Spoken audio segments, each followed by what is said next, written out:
Kasusnya sudah 45 tahun, tapi pelakunya masih belum ditemukan. Apa yang sebenarnya terjadi sama keluarga Tan? Siapa yang tega melakukan ini?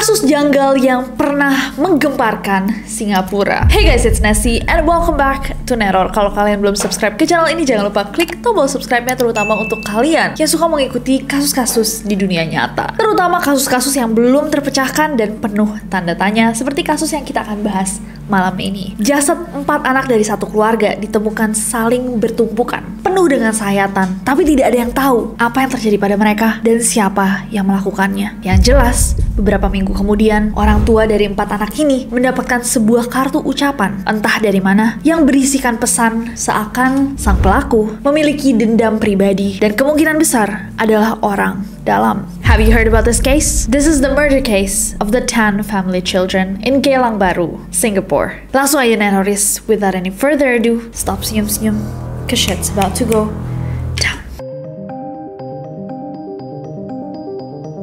Jadi sebelum kita tahu nih apa yang sebenarnya terjadi sama keluarga Tan, alangkah baiknya kita mengenal dulu siapa aja anggota dari keluarga ini. Jadi keluarga Tan ini terdiri dari seorang bapak, Tan Kwan Chai, berusia 38 tahun, istrinya, Lee Mei Ying, 30 tahun. Anak pertama mereka adalah Tan Kok Peng, 10 tahun. Yang kedua, Tan Kok Hin, 8 tahun. Adiknya, anak ketiga adalah Tan Kok Sun, umur 6 tahun. Dan sang bungsu adalah Tan Chin Ni, yang berusia 5 tahun. Mereka berenam tinggal di sebuah flat Blok 58 di daerah Geylang Bahru, dan mereka itu dikenal sebagai keluarga yang cukup harmonis. Mereka juga friendly, berbaur sama tetangga. Nah, si papa sama mama Tan sama Lee juga memiliki sebuah minibus. Mereka juga bekerja sebagai supir antar jemput anak sekolah. Nah, anak-anaknya ini kan 3 cowok, abis itu 1 cewek kan guys. 3 anak yang pertama itu sekolah di SD yang sama, dan anak yang paling kecil masih di TK. Nah, anak-anak dari keluarga Tan ini juga dikenal sama orang-orang sekitar sebagai anak-anak yang nurut, anak-anak yang baik, anak-anak yang happy. Dan kebayang gak guys, sinerginya 3 anak cowok, abis itu ada cewek 1 bungsu. Tentu si kakak-kakak ini protektif banget dan jagain si adik yang kecil. Mereka juga selalu bermain bersama dan harmonis lah kata orang-orang. Sampai suatu hari, sesuatu yang tidak terduga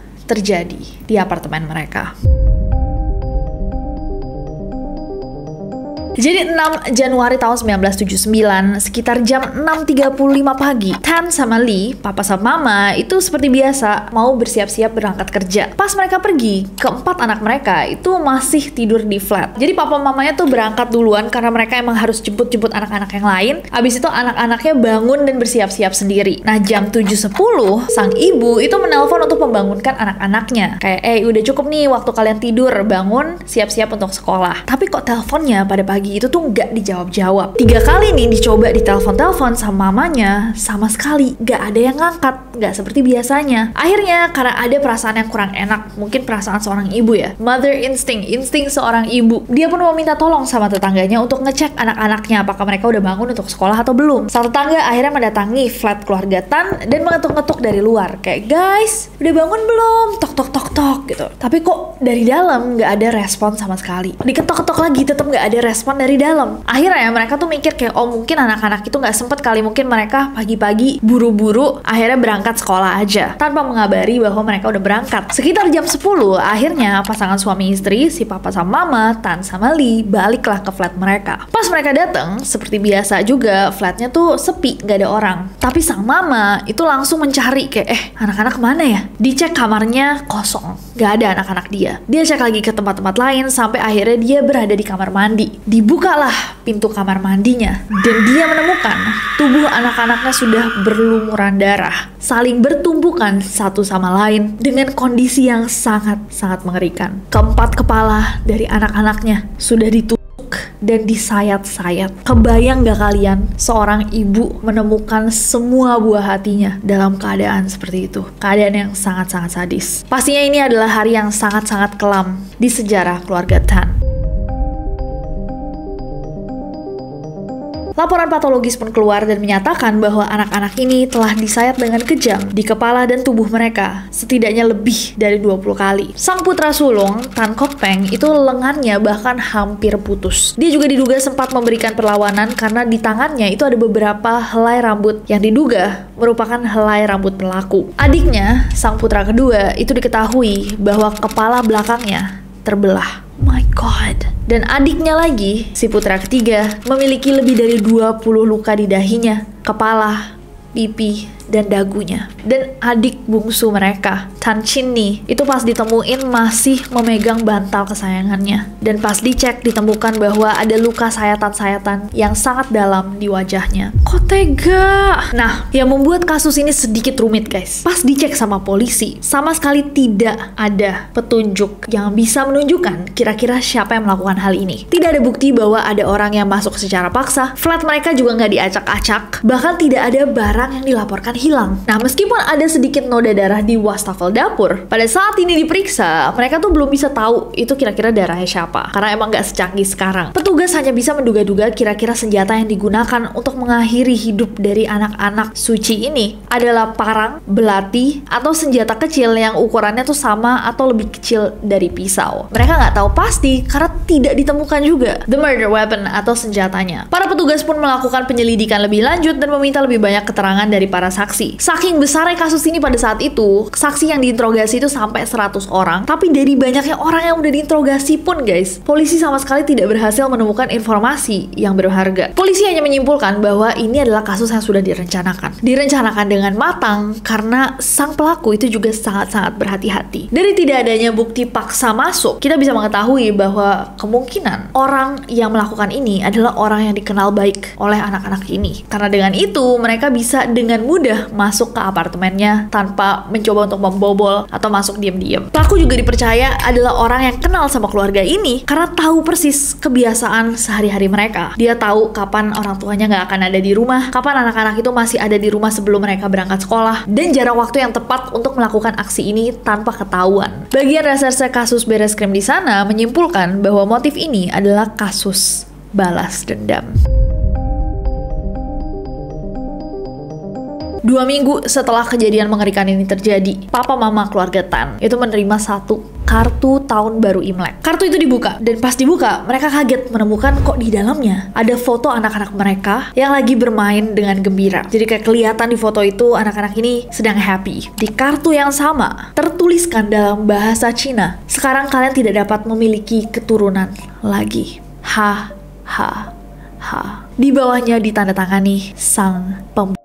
Dan yang lebih menariknya, surat ini ditujukan kepada Ah Chai dan Ah Eng yang merupakan nama panggilan pribadi dari papa mama keluarga Tan. Dan kalian tahu apa hal yang lebih menyayat hati lagi? Jadi si mama, Lee Mei Ying, itu sudah melakukan sterilisasi setelah anak keempatnya lahir, agar dia tidak punya anak lagi. Maka di kartu itu sang pembunuh menekankan bahwa mereka tidak akan pernah memiliki anak lagi. Dan berarti sang pembunuh itu mengetahui informasi sensitif ini. Dugaan polisi pun semakin kuat bahwa sang pelaku itu adalah orang yang dekat sama keluarga Tan dan motifnya adalah motif dendam. Nah, pas ditanyain tapi sama Tan sama Lee, mama sama papa, Pak Bu, bapak sama ibu ini ada yang benci nggak sih? Punya musuh nggak sih? Ada nggak orang yang kalian bisa curigai gitu? Mereka bingung banget dan bilang, enggak, kita tuh nggak punya musuh sama sekali. Lah, terus siapa si pembunuh ini?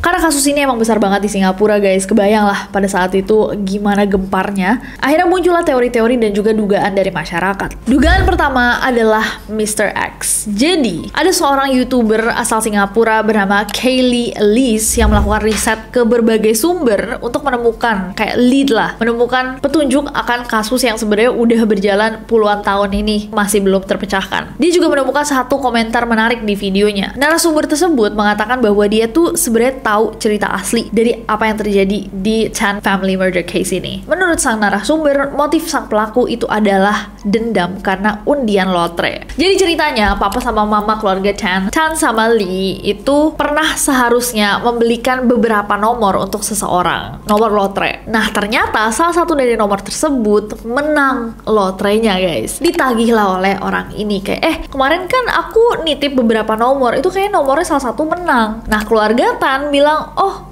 enggak, kemarin tuh nggak jadi beli nomornya, maaf banget, kita lupa banget, akhirnya nggak kebeli tuh nomor. Nah si orang itu kecewa banget, bilang kayak, ya gimana sih, ini tuh kesempatannya 1 dari 1 miliar untuk menang lotre, kok bisa kamu lupa? Pendeknya dia tuh kecewa banget. Yang aneh adalah nggak lama kemudian keluarga Tan beli bus mini yang mereka gunakan untuk bisnis antar jemput sekolah mereka. Nah teorinya adalah si Mr. X yang mestinya nitip lotre itu merasa bahwa dia ditipu sama keluarga Tan. Sebenarnya dia tuh menang beneran, tapi uangnya digunakan oleh mereka sendiri. Karena dendam, akhirnya dia memutuskan untuk mengambil hal yang paling berharga dari keluarga Tan, anak-anak mereka. That's messed up. Kenapa ngambil busnya aja? Dugaan kedua adalah paman. Ada seorang supir taksi yang mengatakan bahwa di hari kejadian sekitar jam 8 pagi di sekitar area flat keluarga Tan itu ada seorang laki-laki berusia 20 tahunan yang naik ke taksinya. Nah, menurut kesaksiannya pada pagi itu tuh dia sempat ngeliat guys bahwa sang penumpang itu memiliki noda darah di bajunya. Dan pas keluar taksi, si supir taksi itu sempat ngeliat orang ini kok kayaknya bawa pisau. Dari ciri-ciri yang dideskripsikan sama si supir taksi, Mr. Tan, si papa, menduga kuat bahwa orang yang dideskripsikan itu adalah tetangga mereka yang emang tiap hari itu datang ke rumah untuk meminjam telepon. Dan si tetangga ini adalah seorang laki-laki yang emang kenal baik sama anak-anaknya juga, bahkan dipanggil paman. Ditunjukin lah nih guys foto si paman ini kan sama supir taksi, dan supir taksinya bilang, iya bener, dia nih, dia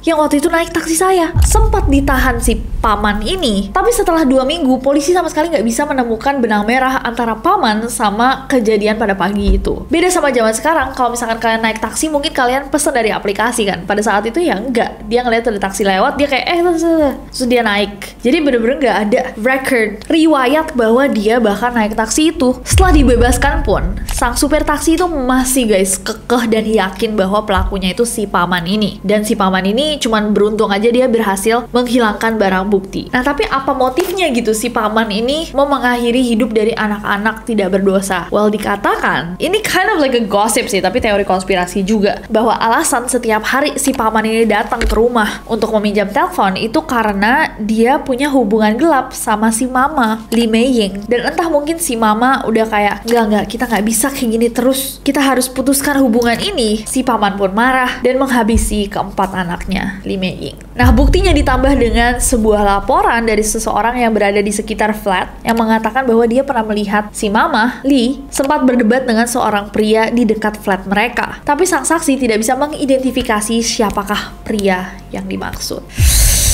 Teori berikutnya adalah gangster. Teori yang ini lumayan bizarre, aneh, tapi banyak orang yang percaya bahwa mungkin aja pada saat itu kedua orang tua, si mama sama papa, itu terjebak dalam kegiatan ilegal jual beli narkotika. Dan mereka itu berurusan dengan ketua gangster di Singapura. Jadi sebenarnya orang tua dari keluarga Tan itu sudah tahu siapa pelakunya. Tapi apabila pelaku ditangkap, kemungkinan besar apapun yang menjadi masalah antara mereka dan sang pelaku itu akan terbongkar juga. Dugaan bahwa sang pelaku itu juga ditutup-tutupi bukan cuma sama keluarga Tan, sampai sama orang-orang di sekitarnya. Itu ada dengan bukti atau saksi dari seorang tetangga yang katanya emang sering banget hangout di koridor. Setiap hari nih dia bakal duduk di situ ngelihat anak-anak main. Masih tanyain sama pihak berwajib kayak, loh biasanya kan Anda duduk di koridor ngelihat anak-anak main keluar masuk, tapi hari itu apakah ngelihat ada orang yang aneh? Dia bilang bahwa pada hari itu, hari H, that fateful day adalah satu hari yang katanya, oh sorry banget, pada hari itu saya lagi cuci rambut, jadi saya kebetulan tidak melihat ada orang yang masuk atau keluar. Apakah benar dia lagi cuci rambut atau dia juga disuruh sama keluarga Tan untuk tidak ngomong apa-apa?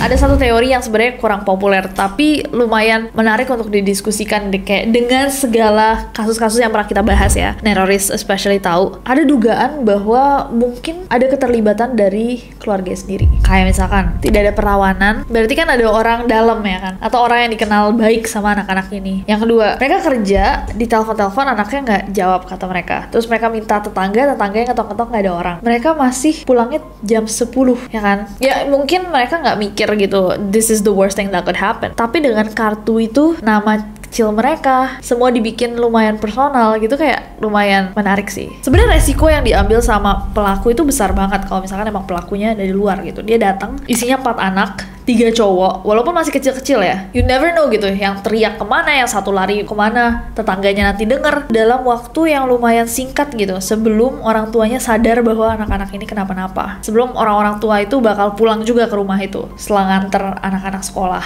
Ya kan, kayak sebenarnya timelinenya lumayan mencurigakan. Ya mungkin anak-anak itu bahkan pagi itu tidak bangun ya, baru jasadnya dia apa-apain. Bisa juga kayak dalam kasusnya Angelin kan digituin juga ya, kayak dia udah meninggal nggak sengaja, baru jasadnya dia apa-apain biar seakan ada kasus pengakhiran hidup gitu. Atau enggak satu kenapa-napa tapi semuanya tahu, tangganya nggak ada yang bilang mereka teriak. Kalau dibekep sama satu orang, harus satu-satu loh dibekep. Teori paman menarik, tapi teori yang terakhir ini juga lumayan kayak siapa bisa sebersih itu, serapih itu, kecuali di tempat tinggalnya sendiri. Kamu ninggalin jaket, ninggalin sepatu, ninggalin apa gitu kan di rumah kamu sendiri, masuk akal gitu. DNA-nya di mana-mana, di rumah sendiri. Kasusnya sudah 45 tahun, tapi pelakunya masih belum ditemukan. Apakah kalian memiliki teori guys, akan apa yang terjadi atau siapa yang tega melakukan ini kepada 4 anak-anak baik, anak-anak nurut dari keluarga Tan? Coba komen di bawah. Dan kasus apa lagi yang kita harus bahas bersama di Neror? Jangan lupa komen, atau kirim ke requestnasi@gmail.com. Atau kita lagi baca-bacain juga banyak cerita horor kalian. Kirim please ke requestnasi@gmail.com biar kita bisa baca bareng-bareng sama Neroris. Dan jangan lupa subscribe, karena aku gak sabar untuk ketemu kalian lagi. Bye-bye.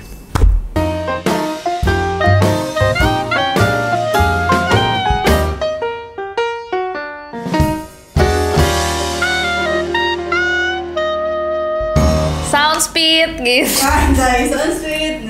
Neror episode Gilang baru. Action.